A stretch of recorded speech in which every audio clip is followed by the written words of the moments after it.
இருப்பாராக. உம் ஆன்மாவோடும் இருப்பாராக. தூய யோவான் எழுதிய பரிசுத்த நற்செய்தியிலிருந்து வாசகம். ஆண்டவரே, மாட்சி உமக்கே. அதிகாரம் 18, இறைவார்த்தைகள் 33 37 முடிய. அக்காலத்தில் பிலாத்து மீண்டும் ஆளுநர் மாளிகைக்குள் சென்று இயேசுவை கூப்பிட்டு, அவரிடம், நீர் யூதரின் அரசனா என்று கேட்டார். இயேசு மறுமொழியாக, நீராக இதை கேட்கிறீரா, அல்லது மற்றவர்கள் என்னை பற்றி உனக்கு சொன்னதை வைத்து கேட்கிறீரா என்று கேட்டார். அதற்கு பிலாத்து, நான் ஒரு யூதனா என்ன? உன் இனத்தவரும் தலைமை குருக்களும் தானே உன்னை என்னிடம் ஒப்புவித்தார்கள். நீ என்ன செய்தாய் என்று கேட்டார். இயேசு மறுமொழியாக, எனது ஆட்சி உலக ஆட்சி போன்றது அல்ல. அது உலக ஆட்சி போன்றதாய் இருந்திருந்தால் நான் யூதரிடம் காட்டிக் கொடுக்கப்படாதவாறு என் காவலர்கள் போராடி இருப்பார்கள். ஆனால் என் ஆட்சி உலக ஆட்சி போன்றது அல்ல என்றார். பிலாத்தவரிடம், அப்படியானால் நீ அரசன் தானோ என்று கேட்டார். அதற்கு இயேசு, அரசன் என்று நீ சொல்கிறீர். உண்மையை எடுத்துரைப்பதே என் பணி. இதற்காகவே நான் பிறந்தேன், இதற்காகவே உலகிற்கு வந்தேன். உண்மையை சார்ந்தவர் அனைவரும் என் குரலுக்கு செவி சாய்க்கின்றனர் என்றார். இது வாழ்ந்தரும் கிறிஸ்துவின் நற்செய்தி. கிறிஸ்துவே உமக்கு புகழ். இயேசுவில் பிரியமான சகோதர சகோதரிகளே, பொதுக்காலத்துடைய இந்த நிறைவு ஞாயிற்றுக்கிழமையிலே அனைத்து உலகத்திற்கும் அரசராம் நம் ஆண்டவர் இயேசு கிறிஸ்துடைய இந்த பெருவிழாவிலே இயேசுவே என்றென்றும் அரசர் என்ற அருமையான இந்த திருவிழாவை தாயாம் திருவையானது இன்றைக்கு கொண்டாட அழைப்பு கொடுக்கின்றதே. அனைத்துக்கும் அரசராம் நம் ஆண்டவர் இயேசு கிறிஸ்து.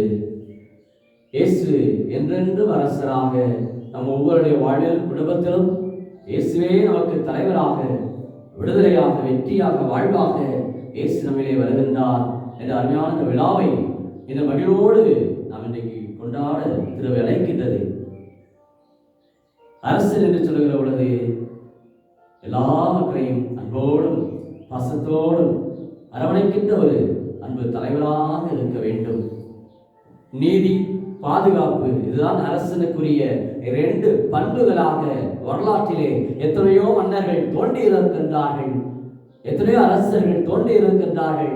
இந்த நீதிக்காக, மக்களை பாதுகாப்பதற்காக தங்களுடைய வாழ்க்கையை அர்ப்பணித்திருக்கின்றார்கள். நீதிக்காக இறந்த எத்தனையோ மன்னர்களை வரலாற்றிலே நாம் படித்திருக்கின்றோம்.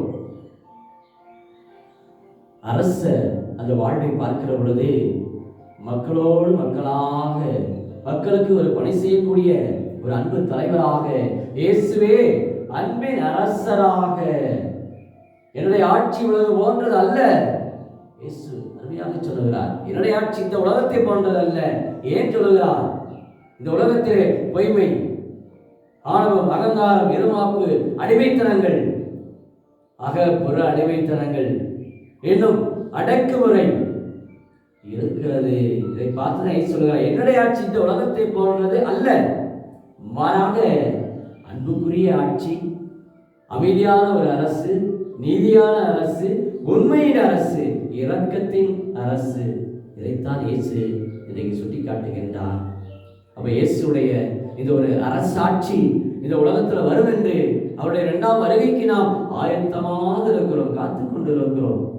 பொதுக்காலத்துடைய இந்த நிறைவு நாளாக கிறிஸ்து அரசுடைய இந்த பெருவிழாவிலே இன்றைக்கு பெருமகிழ்வோடு இயேசுவே எங்களுடைய அரசர், இயேசுவே எங்களுக்கு தலைவர், இயேசுவே எங்களுக்கு வாழ்வு என்று மகிழ்வோடு இன்றைக்கு சூழலைக்கிறோம்.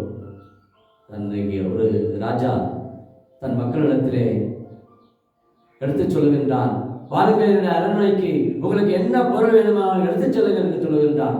ஒவ்வொருவரும் வருகிறார்கள், அவரவர் தேவைக்கேற்றபடி அந்த அரச மாளிகையில் இருக்கிற பொருட்களை, விலையுயர்ந்த ஆபரணங்களை, அங்கே இருக்கிற பல்வேறு விதமான பொருட்களை வாரி சென்று கொண்டிருக்கிறார்கள்.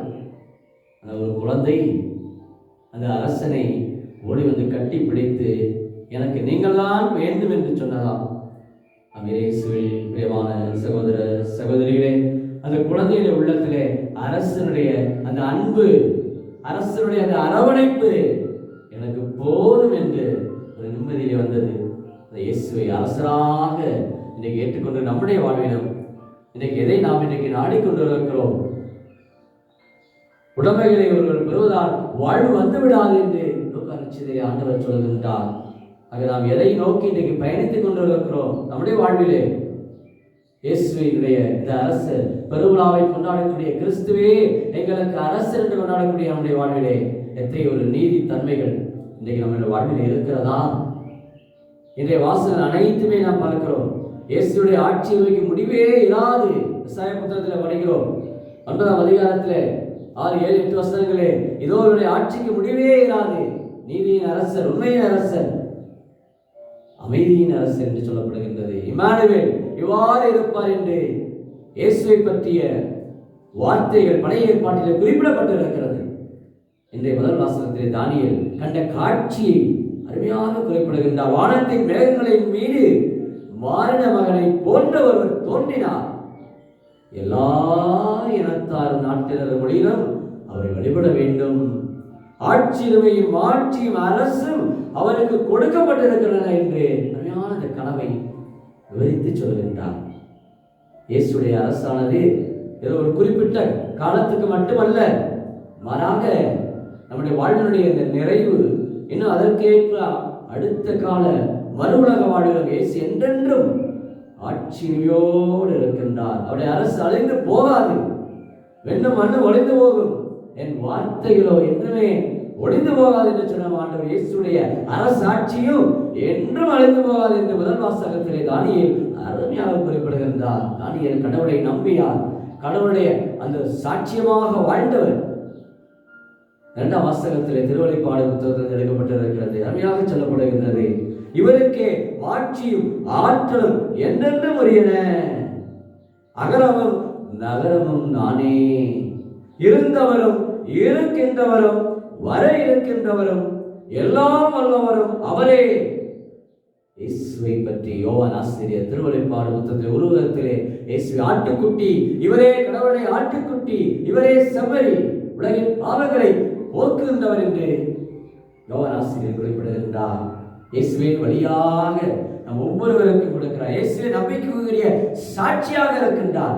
இறந்தோரில் முதலில் உயிர் பெற்று அடைந்தவர் நம் ஆண்டவர் இயேசு. மண்ணுலக அரசர்களுக்கு தலைவர். சமது சார் வழியாக நம் பாவங்களிலிருந்து நம்மை விடுவித்தார். வெற்றியின் அரசாக, விடுதலையின் அரசாக இந்த சமூகத்தில் இருக்கிற அகப்புற அடிமைத்தனங்களை ஒரு நீக்கக்கூடிய ஒரு தலைவராக, ஆயனாக. நான் சொல்றேன், நானே நல்ல ஆயன். யோவான் 10ஆம் அதிகாரத்தில் சொல்வார், நானே நல்ல ஆயன், என் ஆடுகளை நான் அறிவேன், அவையும் என்னை அறிகிறேன் என்று சொல்லுகின்றார். பாருங்கள், இதுதான் ஒரு அரசனுடைய தன்மை. மக்களை அறிய வேண்டும், மக்களுடைய வாழ்வின் சூழ்நிலைகளை அவன் தெரிய வேண்டும், அவருடைய வாழ்க்கையை அவன் உயர்த்துவதற்கு தன்னையே அர்ப்பணிக்க வேண்டும். இதுதான் ஒரு தலைவனுடைய பண்பு என்பதை இயேசு மக்களை அறிந்திருக்கிறார். மக்களோடு மக்களாக பயணித்தார். தெரு ஓரங்களிலே ஏழைகளோடு ஏழையாக, சமூகத்திலே யாரெல்லாம் பாதிக்கப்பட்டு இருக்கிறார்களோ, நோயாளிகளோ, அவரோடு இயேசு அவரை சந்தித்தார், அவர்களோடு உறவாடினார், அவர்களோடு உணவு உண்டார், அவர்களாகவே வாழ்ந்தார். இதுதான் ஒரு அரசருடைய தன்மை என்று சொல்லுகிறார். ஆனால் இன்று நம்முடைய அரசியல், சமூக, பொருளாதார, இந்த கலாச்சார நிகழ்வை பார்க்கிற பொழுது இன்றைக்கு சமூகத்திலே இதற்கு ஏற்ற ஒரு வாழ்வு இன்றைக்கு இருக்கிறதா? இயேசுவை போன்ற மனநிலை இன்றைக்கு தலைவர்களுக்கு இருக்கிறதா? சிந்திப்போம். நற்செய்தியிலே பார்க்கிறோம், இந்த ஏரோது நீதான் யூதரின் அரசனா என்று கேட்கிறார். அரசன் என்பது தேசக்கூடிய வார்த்தை. உண்மையை எடுத்துரைப்பதே எனக்கு பணி என்று சொல்லுகின்றார்.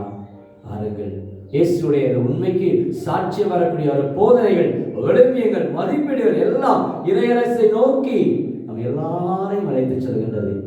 இறையரசு இப்படித்தான் இருக்கும் என்பதை, அன்பு, நீதி, சமத்துவ, சகோதரத்துவ உலகம் நாம் படைக்க வேண்டும் என்பதை இயேசு ஆணைத்தரமாக தன்னுடைய ஓவியர் வழியாக, தன்னுடைய போதனை வழியாக, தன்னுடைய மதிப்பீடு வழியாக, எளிய வகையிலே விதை வேப்பு ஓமை வழியாக, கடுகு விதை வழியாக, வலை ஓமை வழியாக, முத்து ஓமை வழியாக சிறு சிறு மக்கள் புரிந்து கொள்ளக்கூடிய வகையிலே, பாமர மக்கள், படிக்காத மக்கள் கூட புரிந்து கொள்ளக்கூடிய வகையிலே இயேசு பேசுகின்றார்.